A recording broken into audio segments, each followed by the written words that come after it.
नमस्कार बच्चों। अब आज अपन पढ़ेंगे विधायक कौन होता है। हमारे राज्य में भी विधायक होते हैं ना, तो वो कौन होते हैं, कैसे इनका चुनाव होता है, ये सारा हम इस वीडियो में पढ़ेंगे। तो उपरोक्त भाग में आपने पातालपुरम की कुछ घटनाओं के बारे में पढ़ा। ये अभी अपन ने ऊपर पढ़ा था कि पानी की कमी हो गई, गंदा पानी पीने से लोग बीमार हो गए, तो ये सारे इन सब के बारे में अपन ने पढ़ा था। तो आप शायद जिलाधीश, चिकित्सा अधिकारी जैसे अधिकारियों के नामों से भी परिचित होंगे, परंतु क्या आपने विधायक और विधानसभा के बारे में सुना है? क्या आप अपने क्षेत्र के विधायक यानी एमएलए से परिचित हैं? क्या आपको पता है कि वे किस पार्टी के हैं? तो ये सारी चीज़ें हम पढ़ेंगे कि विधायक कौन होते हैं, एमएलए किसे कहते हैं, ये सारी चीज़ें। तो विधायक के सदस्य को, विधानसभा के सदस्य को विधायक कहा जाता है। विधायक जिसको शॉर्ट में क्या कहा जाता है, एमएलए। ठीक है, ये विधानसभा के सदस्य होते हैं। एमएलए को इनका बड़े रूप में इनको पूरा कहते हैं मेंबर ऑफ लेजिस्लेटिव असेंबली। ठीक है, मेंबर ऑफ लेजिस्लेटिव असेंबली। ये जो एमएलए होते हैं वे लेजिस्लेटिव असेंबली के सदस्य होते हैं, यानी मेंबर होते हैं, विधानसभा के सदस्य होते हैं। ठीक है, हिंदी में हम कहते हैं विधानसभा और इंग्लिश में कहते हैं लेजिस्लेटिव असेंबली। ठीक है, तो लेजिस्लेटिव असेंबली के जो मेंबर होते हैं वो क्या कहलाते हैं, एमएलए। और हिंदी में हम कहते हैं विधानसभा के सदस्य के कौन होते हैं, विधायक होते हैं। एमएलए का चुनाव जनता द्वारा किया जाता है।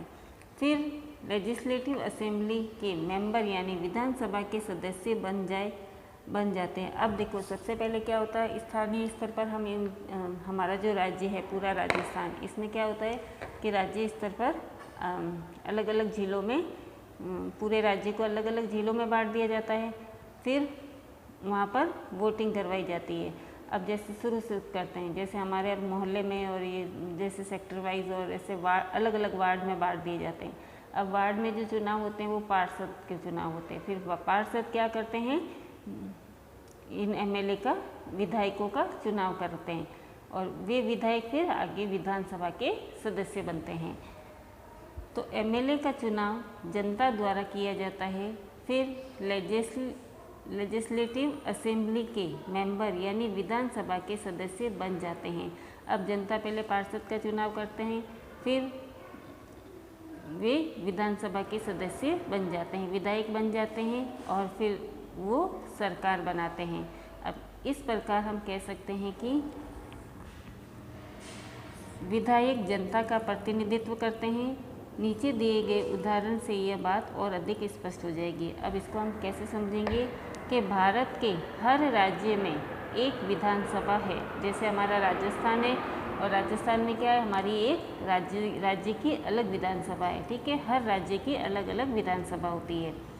हर राज्य कई निर्वाचित क्षेत्रों में बटा हुआ होता है और हमारा राजस्थान है जो अलग अलग जिलों में बटा हुआ है।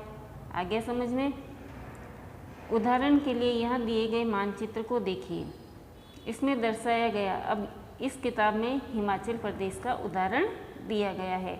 अब जैसे ये है हिमाचल प्रदेश, ये हमारा पूरा भारत है, इसको अलग अलग भागों में बांट दिया गया है।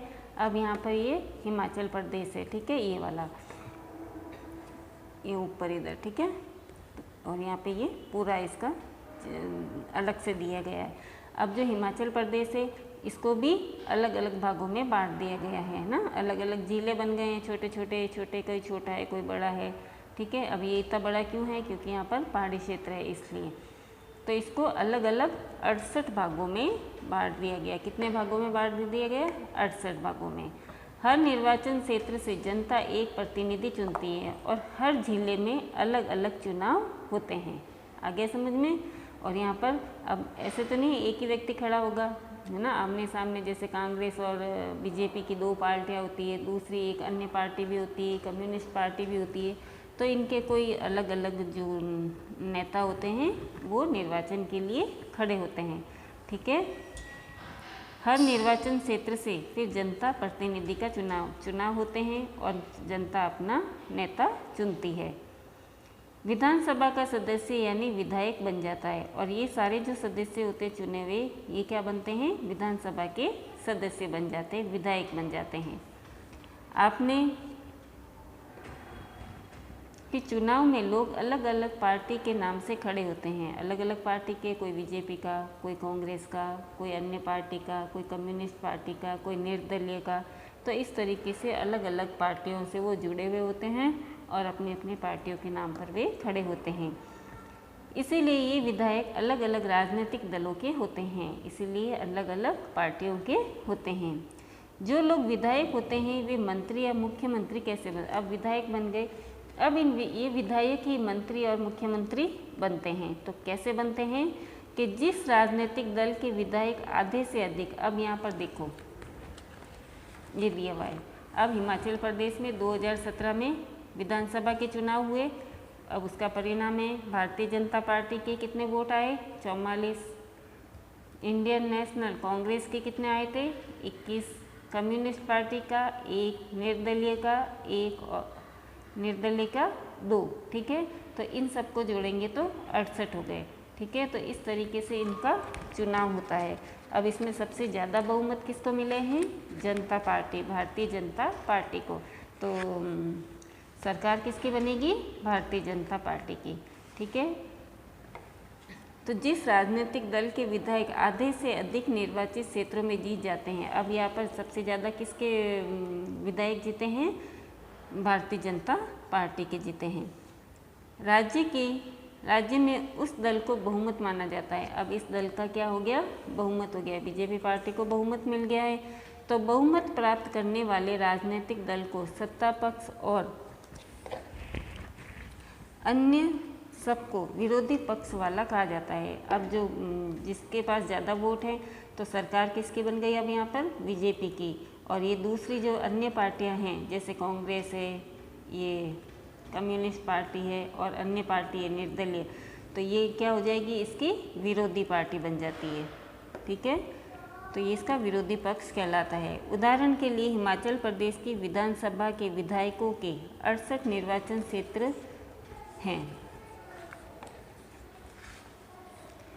भिन्न राजनीतिक दलों के उम्मीदवारों ने 2017 का विधानसभा चुनाव जीता और वे विधायक बन गए। अब भारतीय जनता पार्टी के इन्होंने यहाँ चुनाव लड़ा और वे विधायक बन गए।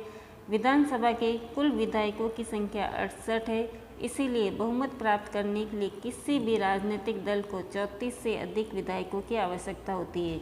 मतलब 34, जिसकी संख्या 34 वोट आ जाते हैं जिसके पास, वो उसको बहुमत मिल जाता है। लेकिन यहाँ पर कितने हो गए हैं, 44 हो गए हैं।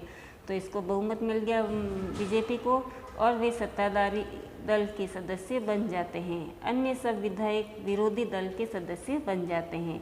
इस उदाहरण से इंडियन नेशनल कांग्रेस मुख्य विरोधी दल बनी। अब ये इसकी मुख्य विरोधी दल, क्योंकि इसके पास 21 वोट आए हैं, इसलिए ये इसकी जो मुख्य विरोधी दल कौन सा है, इसका कांग्रेस है।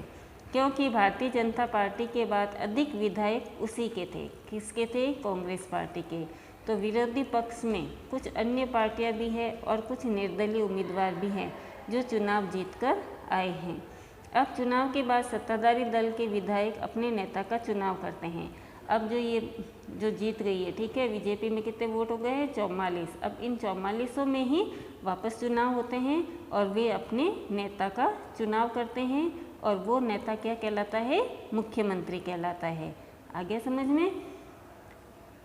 इस उदाहरण में भारतीय जनता पार्टी ने विधायकों ने श्री जयराम ठाकुर को अपना नेता चुना और वे मुख्यमंत्री बन गए। अब इन बीजेपी के जो नेता हैं, इनमें जो सबसे अच्छा नेता होता है, समझदार होता है, जिसके पास योग्यता होती है, उनमें से एक नेता का चुनाव किया जाता है और वो नेता के बनता है, मुख्यमंत्री बनता है। ठीक है, अब इस ये मुख्यमंत्री फिर क्या होता है कि अलग जो दूसरे मंत्री होते हैं उनका चुनाव करता है। जैसे शिक्षा मंत्री है, वित्त मंत्री है, स्वास्थ्य मंत्री है। तो इस तरीके से अलग अलग डिपार्टमेंट के जो मंत्री होते हैं उन मंत्रियों का चुनाव करता है। कौन करता है, मुख्यमंत्री करता है राज्य स्तर पर। चुनाव के बाद इसका राज्यपाल मुख्यमंत्री और अन्य मंत्रियों की नियुक्ति करता है। अब ऐसा पार्टी में ये फिक्स हो गया भाई इसके मुख्यमंत्री बनाना है और इनको ये अलग अलग ये शिक्षा मंत्री ये होगा, स्वास्थ्य मंत्री ये होगा, है ना, जलदाय विभाग का मंत्री ये होगा, तो अलग अलग ऐसे विद्युत मंत्री ये होगा। तो इन मंत्रियों का फिर चुनाव हो जाता है और फिर इनकी नियुक्ति कौन करता है? राज्यपाल करता है। तो प्रश्न आ जाता है मुख्यमंत्री की नियुक्ति कौन करता है? राज्यपाल। ठीक है बच्चों, अब इसके आगे हम कल पढ़ेंगे। धन्यवाद।